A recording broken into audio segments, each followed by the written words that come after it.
Hello अस्सलाम वालेकुम। आज का हमारा टॉपिक है रेस्पिरेशन, जो कि बायो एनर्जेटिक्स चैप्टर का टॉपिक है, जिसमें मेनली दो चीज़ें हम पढ़ रहे थे। एक फोटोसिंथेसिस था, दूसरा रेस्पिरेशन था। फोटोसिंथेसिस में हमने पहले भी बताया और पढ़ा भी कि फोटोसिंथेसिस में ग्लूकोज कैसे बनाते हैं, और ग्लूकोज बनाने के लिए एटीपी जो है वो यूज़ होती है, फिर हमारे पास ग्लूकोज बन जाता है। और फिर जब ग्लूकोज बन जाता है, फिर उसको हम यूज़ करके एटीपी कैसे जनरेट करते हैं, उसको हम रिस्पायरेशन बोलते हैं। तो फोटोसिंथेसिस का पूरा टॉपिक कंप्लीट हो गया है, जो कि रिस्पायरेशन रहता है, उसको हम आज पढ़ने वाले हैं। रिस्पायरेशन को हम ब्रीथिंग भी बोलते हैं, वेंटिलेशन भी बोलते हैं, एंड गैसियस एक्सचेंज भी बोलते हैं। तो ये रिस्पायरेशन जो है वो फर्दर हमारे पास टू टाइप में डिवाइड है। वन हमारे पास है एक्सटर्नल रिस्पायरेशन, दूसरा हमारे पास है सेलुलर रिस्पायरेशन, जो कि सेल लेवल पे है। एक्सटर्नल रिस्पायरेशन से मुराद है हम जब सांस लेते हैं, जैसे कि इनहेलेशन और इनहेल और एक्सेल। जब हम अंदर की तरफ सांस लेते हैं, अपने बॉडी के अंदर की तरफ, तो इसको हम इनहेल बोलते हैं। और जब हम यानी सांस जो है वो बाहर की तरफ यानी एक्सेल करें, ठीक है, तो उसको हम इनहेल और एक्सेल को हम एक्सटर्नल रिस्पायरेशन में रखते हैं। तो सेलुलर रिस्पायरेशन, जो कि एक्सटर्नल का हमें पता चल रहा है, इनहेल सांस अंदर की तरफ और सांस बाहर की तरफ एक्सेल, तो ये दोनों हमें पता चल रहे हैं। जो कि सेलुलर रिस्पायरेशन हम पढ़ते हैं कि सेलुलर रिस्पायरेशन क्या होता है। सेलुलर रिस्पायरेशन जो है वो हमारे पास टिश्यू रिस्पायरेशन है, यानी हमारे पास सेल के अंदर जाके जब सेल कंबाइन हो जाते हैं, टिश्यू बनाते हैं, तो हमारे बॉडी के अंदर जो टिश्यू रिस्पायरेशन है वो कैसे होता है, उसको हम सेलुलर रिस्पायरेशन बोलते हैं। जब हमारे पास ग्लूकोज होता आ जाता, मतलब हमारी बॉडी में बन जाता है और हमारे पास ऑक्सीजन आता है, तो हमारे पास कार्बन डाइऑक्साइड, वाटर और एटीपी जो है वो प्रोडक्ट में मिल जाते हैं, जो कि पहले भी हमने रिएक्शन में पढ़ा है। तो ये हमारे पास एक रेडॉक्स रिएक्शन होगा। जो रिस्पायरेशन रिएक्शन होगा वो हमारे पास एक रेडॉक्स रिएक्शन होगा। कैसे रेडॉक्स होगा?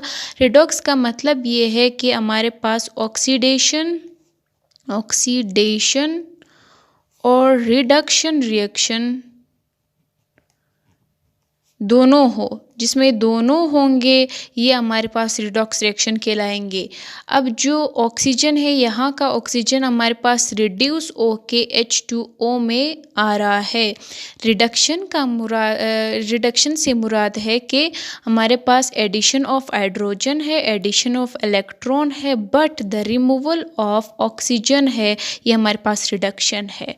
तो ये यहाँ पे हमारे पास हाइड्रोजन ऐड हो रहे हैं, तो O2 जो है वो हमारे पास रिड्यूस हो गया है, H जो है वो हमारे पास ऐड हो गए हैं। ग्लूकोज की अगर हम बात करें, ग्लूकोज जो है वो हमारे पास आके ऑक्सीडाइज हो रहा है कार्बन डाइऑक्साइड में। ऑक्सीडेशन का मतलब है addition of oxygen, but the removal of hydrogen and the removal of electron is called oxidation. यहाँ पे कार्बन ने क्या किया है, यह वाला कार्बन आया है और इसके साथ ऑक्सीजन जो है वो ऐड हो गए हैं, यानी ग्लूकोज का कार्बन जो है वो ऑक्सीडाइज हो गया है।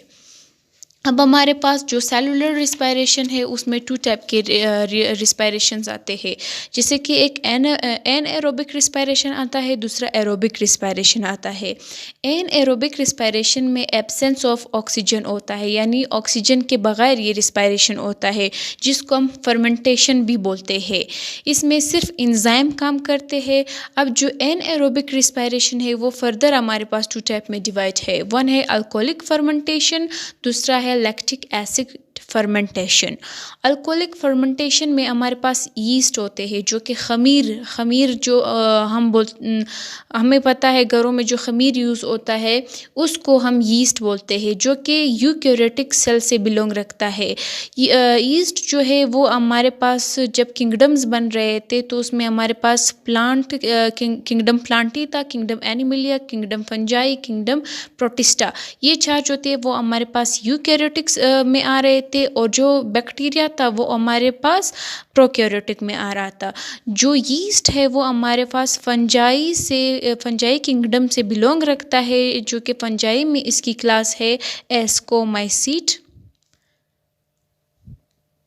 एस्कोमाइसीड से फर्दर फिर ये वहाँ पे ताल्लुक़ रखता है। पहले ये फंजाई किंगडम में आता है, फंजाई में जाके वो इस क्लास से बिलोंग रखता है। तो यीस्ट जो है वो हमारे पास एक यूकैरियोटिक सेल है। इसमें क्या होता है, पायरुविक एसिड जो है वो फर्दर जो है वो उसकी ब्रेकडाउन हो जाती है अल्कोहल में। अल्कोहलिक फर्मेंटेशन से मुराद ये है कि पायरुविक एसिड जो है वो हमारे पास अल्कोहल टूट के अल्कोहल में अल्कोहल जो है इससे बन जाता है। और लैक्टिक एसिड फर्मेंटेशन आगे जाके हम पढ़ते हैं। अब जो हमारे पास पायरुविक एसिड है जिसका फार्मूला C3H4O3 था, वो दो हमने लिए, वो आके हमारे पास चेंज हो गए अल्कोहल में, जिसको हम अल्कोहलिक फर्मेंटेशन बोलते हैं, और उसके साथ कार्बन डाइऑक्साइड जो है वो रिलीज़ हो गया। तो ये था हमारे पास alcoholic fermentation. Lactic acid fermentation की अगर हम बात करें, ये भी विदाउट ऑक्सीजन होगा, क्योंकि हम एनारोबिक पढ़ रहे हैं। तो एनारोबिक का मतलब है कि उसमें ऑक्सीजन की प्रेजेंस नहीं होती। जब हम दो पायरुविक एसिड ले लेते हैं तो वो दो पायरुविक एसिड हमारे पास लैक्टिक एसिड में जो है वो चेंज हो जाते हैं। लैक्टिक एसिड जो है उससे बन जाता है। कैसे बन जाता है, हमारे मसल जो होते हैं वर्टिब्रेट, हम वर्टिब्रेट है ना, क्योंकि हमें वर्टिब्रल कॉलम जो है वो प्रेजेंट है, तो हम यानी रीढ़ कैडियम में प्रेजेंट है, हम वर्टिब्रेट है। जो हमारे मसल्स है, हम जब एक्सरसाइज करते हैं, भागते हैं यानी या फिजिकल एक्टिविटी करते हैं, यानी भागते हैं, दौड़ते हैं, काम करते हैं, तो हम थक जाते हैं, फटीग यानी थक जाते हैं। तो उस टाइम हमारे बॉडी में हमारे मसल्स में क्या होता है, मायोग्लोबिन होता है। हमारे मसल्स में मायोग्लोबिन होता है ऑक्सीजन के लिए, और हमारे खून में हीमोग्लोबिन होता है। हीमोग्लोबिन जो है वो इसके मायोग्लोबिन के कंपेयर जो है वो गुड कैरियर ऑफ ऑक्सीजन है, बट मायोग्लोबिन जो है वो not good carrier of oxygen है, क्योंकि मायोग्लोबिन जो है वो 1 ऑक्सीजन जो है कैरी करता है, हीमोग्लोबिन जो है वो 4 ऑक्सीजन कैरी करता है। जब हम ज़्यादा यानी थक जाते हैं, हमारे मसल्स में ऑक्सीजन जो है उसकी कमी हो जाती है, या हमारे पास हम कह सकते हैं जो ग्लूकोज होता है वो हमारे पास पायरुविक एसिड में टूट जाता है, और पायरुविक एसिड जो है वो लैक्टिक एसिड में कन्वर्ट हो जाता है, जिसकी वजह से हमारे मसल्स में हमें यानी तकलीफ़, थकावट महसूस होती है।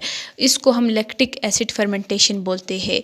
अब बोथ लैक्टिक एसिड फर्मेंटेशन हो या हमारे पास अल्कोहलिक फर्मेंटेशन हो, ये दोनों हमारे पास स्मॉल अमाउंट में एनर्जी प्रोवाइड करते हैं, यील्ड यानी बनाते हैं, देते हैं हमें।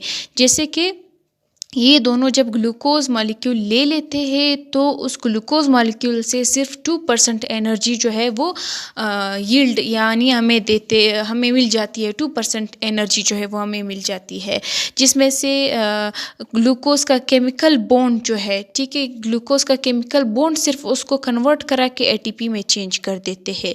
तो इसको हम एनारोबिक रिस्पायरेशन बोलते हैं।